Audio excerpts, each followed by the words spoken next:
just impose your strengths. So interesting, her path to get here. She went 3-0, so perfect as an amateur. She got her first win as a pro at LFA 152 in February. Actually had another fight that was planned in April. That ended up falling through. So here she is trying to keep this perfect record intact, though. The fight after a bit of a layoff, though, I imagine got to be a little bit frustrating, but finally back inside the cage tonight. I have bitter feelings towards layoffs. I need to quit talking about it. I'll lay off the layoffs. No, it's me that needs to lay off the layoffs, let me tell you. No more of those. Repp finally getting some position against the fence, landing some knees in close. I'd like to see one of these females drop down for a takedown. If you're going to close the space and fight along the fence, if you're not going to try to dirty box and do damage, you might as well drop levels for a takedown. Otherwise, you might have the ref break you guys up. If you're just joining us, thanks for being with us tonight. It is LFA 164. Dave Farrow alongside Michael Chiesa in El Paso, Texas tonight. For those of you that are watching on Facebook, if you missed a little bit of the audio there, don't worry, that audio will be uploaded on Monday of the earlier fights if you missed that. But thanks again for being with us tonight. Fun one here, our final our final prelim fight of the night, and Repp working that body. Neither one of these females is doing a really key part when it comes to cage wrestling, and we call it parallel feet.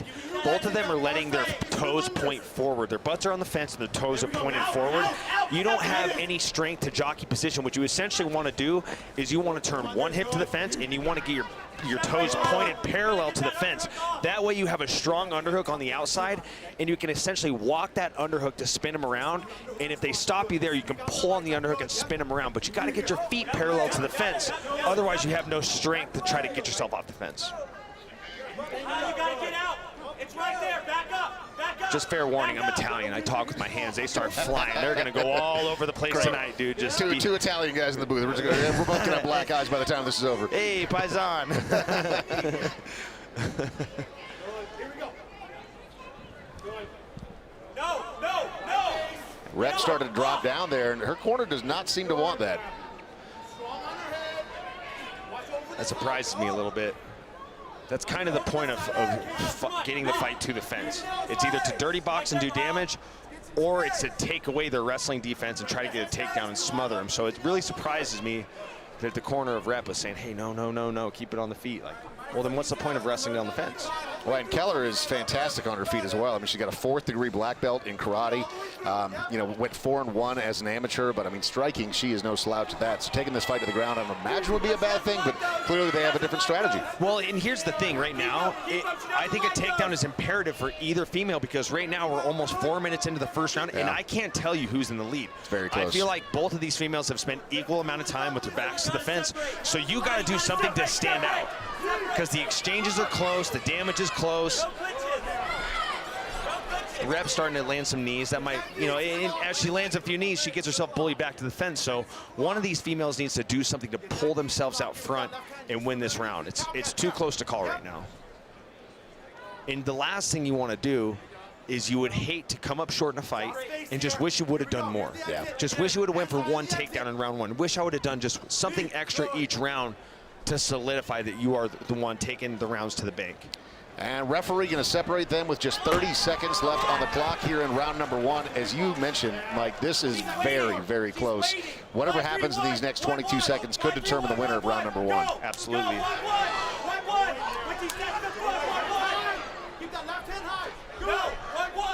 Keller doing a good job with the kicks. Repp crashes the space, gets her on the fence. Close round. It's really hard to call.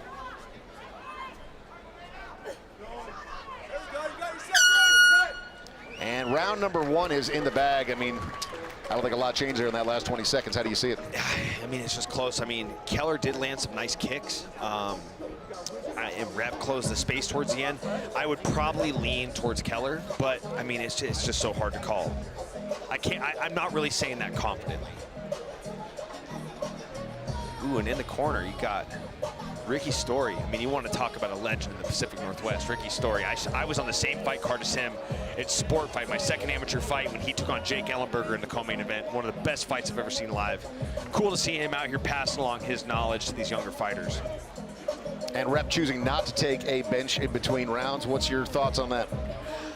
You know, I think it's good because if it gives you confidence, like you're showing the body language to your opponent that you're not tired, and also if you don't sit down when you're sparring at home, what's the point in doing it in the fight? Yeah. I would stick to what you do at home, but I think it's good for body language. Well, Repp looks like she is ready to go. Starts to walk towards her opponent. Referee sends her back to her corner. Here we go, round number 2. 5 more minutes on the clock in El Paso.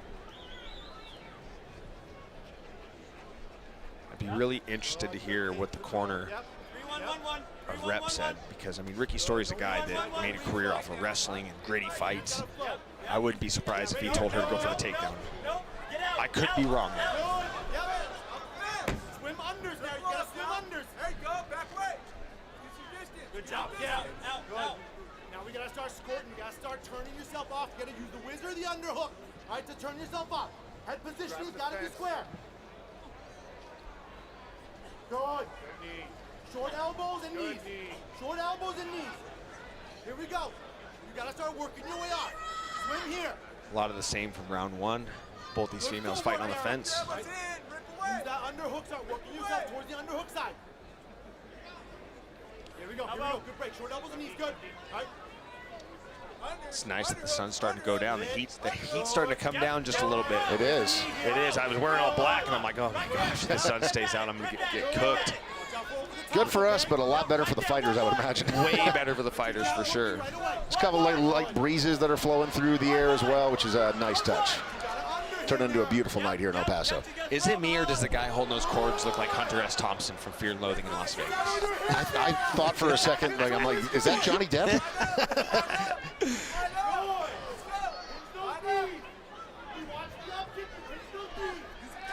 Repp finally getting some ground and pound in, working from the top position. Yeah, she's... Oh, a nice reversal from Keller. Keller turned it over, but Repp still in a good position here. Once again, transitioning, trying to take that back. Oh, she's got to come out the back door here. She's got to get her hips up. She's got to get her hips up and be careful not to get crucified right now, because all Repp has to do is essentially lock a triangle with her legs. She can trap that arm. Keller's got to square up. And she swims in with the underhook, and they're back to square one on the fence, on their feet. There, use the underhook side. Good. Good knee. How we gotta separate? Elite fitness, Nejra. Good. Now we need knees and elbows here. Yeah, that's good head positioning. Halfway through round number 2. You can knee head also if you want. So far, this second round favoring, in my opinion, at least Repp, but yeah, referee separating them, so let's see what happens now. There's a little bit more space between these two. Yeah, I think Repp kind of starting to pull out front in this second round. She's got some ground and pound going. Just starting to kind of win the exchanges. Starting to make something happen here.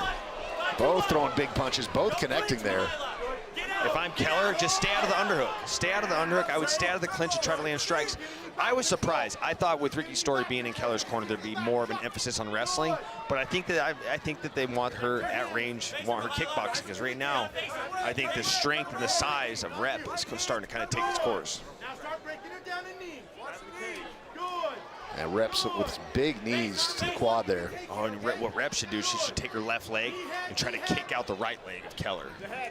Knee the thigh with your right leg, and then when she's just starts to put weight on that right leg, take your left and just kick her right low. Kick her right under the ankle, right at the Achilles, just essentially make it a foot sweep. Hip away. Now you got face, knee, right there. Go. Get your underhook. Good. And you're right, the size of Repp, she's very imposing and smothering right here, doing a nice job of using that size to her advantage. And sometimes it takes time for you to use that strength. It takes time for you. If you're the bigger, stronger fighter and you start to impose yourself, it doesn't really start to maybe take effect until the fight starts to kind of breathe a little bit. Fatigue on both fighters starts to set in. When both fighters' life bars start to come down at the same time, the person that's the bigger, stronger athlete is going to be able to impose himself a little better. And Repp has a cut over her left eye. Ooh, that's a nice one. Yeah, it's starting to bleed a bit, and that looks like that blood may be getting in the eye. Yeah, she wipes it away, trying to keep that clear. Keller's got to maintain the space. Use the jab. Keller with a nice right hand directly to that cut. Yeah, that was perfect shot placement. 5-1-1. 5-1-1. 5-1-1. Don't stay in there. time coaches yell the numbers, I'm always curious, like, what's their code? I know what my 5 is at my gym. What's your 5? Or if it's Mark Henry. Green, New England, breadstick, 44. Omaha. And Repp continues to press ahead, but Keller did a really nice job there of targeting that cut on Repp's face. So to Keller's credit, she has opened up Repp, but Repp, in my opinion, got the better of the exchange in that round. How do you see it, Mike? I think Repp won round 2, and now it's going to come down to round 3. We don't know what happened in round 1, so I think for Keller, you got to have that mentality, like you got to go for it. You got to start to pursue the finish, maybe not recklessly because you don't know how the first round is scored. I don't think she has to put herself in harm's way like it's a finish or die situation, but we don't know how that first round went. Yeah, and that cut is in a precarious place, so the doctors are over there taking a look, but walk us through the replay here. Yeah, essentially just a nice headlock from Repp, and this nice exchange. I mean, you can see Keller starting to really sit down on her punches, cuts the eye of Repp. And I say, you know, even though Repp won the second round, a little bit of a momentum swing for Keller in the closing moments of the second round. So it's going to be really interesting to see how things pan out in the third. And as we mentioned, round 1 really could have gone either way, so this could be anyone's fight, and this third and final round could certainly determine it all. And Repp trying to take the center quick. And we're off.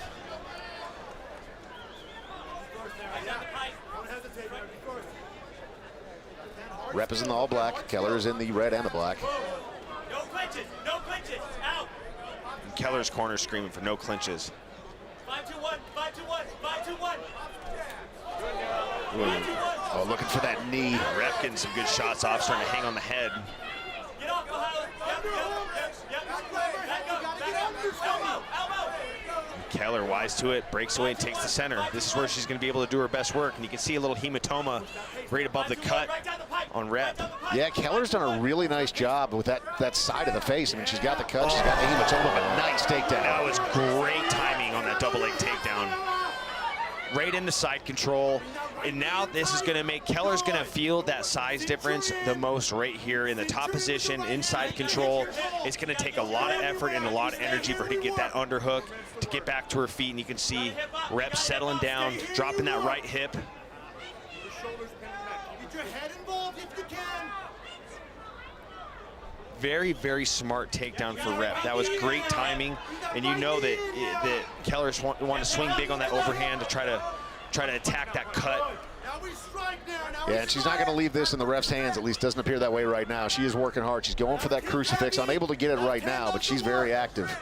Yeah, and Keller's not pummeling in with her left hand to try to get an underhook to get back to her feet. Don't grab the leg, right? Posture with the right hand, strike with the left. Good. Now Repp starting to throw some leather. Referee is telling her she's got to defend herself. She's got to fight back. Yeah, and Keller's got to be careful using that knee shield. The way she's framing out across on bottom, that's great in jiu-jitsu. If I'm just doing straight grappling, I'm going to use that knee shield. But essentially, when you're using that knee shield and not trying to get to an underhook, you are just positioning yourself in the prime spot to get punched. You are framing them out at range to have them land ground and pound and get TKO'd like what just happened just now. And Repp gets a victory here at LFA 164 via referee TKO. Big smile on her face, and you know what? Credit to her corner managing that blood flow on that cut. I think that really helped her with the timing of that takedown, so that she was able to see and then gets the TKO victory there in round number 3. Yeah, I was a little surprised. I don't think Keller was overwhelmed. But you know, the referee has outside of being a fighter, they have the hardest job, and that's protecting the fighters, doing what's best for them. A few boos from the crowd, but look, I don't think it was going to get any better for Keller. And that was a great win for Repp. I mean, she looked great. Way to start to gain momentum as the fight went on. Timed that takedown and got the finish. Moving to 2-0 after a victory here at LFA 164. Getting some big hugs from her corner right now. Didn't leave it up to the judges, which I think obviously very smart move. You know, it took a little while to kind of figure it out, it seems. And interesting when it's a chess match like that. Not being too bold and going out there and exposing yourself, just patiently figuring it out, and then finally had a great game plan going into round number 3, executed it, and gets the victory. Yeah, she really chipped away at Mihaela Keller. I mean, it was a very close first round. The second round really started to, like I said, impose her size, impose her strengths. you know, and Keller had her moments. Keller had her moments. She landed the nice punches, got the cut, got the hematoma on Repp's side, but it was that well-timed takedown that was just the beginning of the end. Let's make it official. Take it up into the ring. Ladies and gentlemen, your referee, John, shortly calls a stop to this fight. 2 minutes, 6 seconds into the third and final round, declaring your winner by TKO, Nejra, Bosnian Bombshell Repp. The Bosnian Bombshell gets herself a big victory tonight here in El Paso. Looking forward to our main card, but let's walk through this final round. I mean, look at that beautiful double leg takedown right into side control.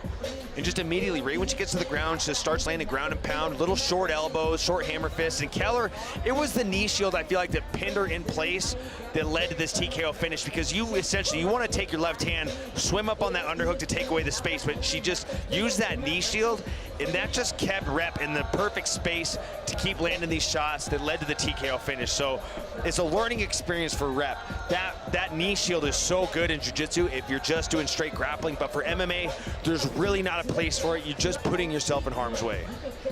Well, Michael, we got 6 fights on our main card over on UFC Fight Pass, and that is coming up at the top of the hour. A beautiful venue here in El Paso, Texas. I know that you're as excited as I am. We had a chance to meet with all of these fighters yesterday, and there is so many big personalities, so many skilled athletes that are on LFA 164. Big personalities, big matchups, big implications, especially when we talk about the main event. Sabina Mazo looking to get to her second UFC run in her way. She's got the ultra tough, ultra durable Sandra Lovato, so it's going to be a very interesting main event, and I'm looking forward to it, especially now that it's cooling down a little bit. It is cooling down. It's turning into a beautiful night here in El Paso. Again, UFC Fight Pass at the top of the hour. LFA 164 is going to be coming your way.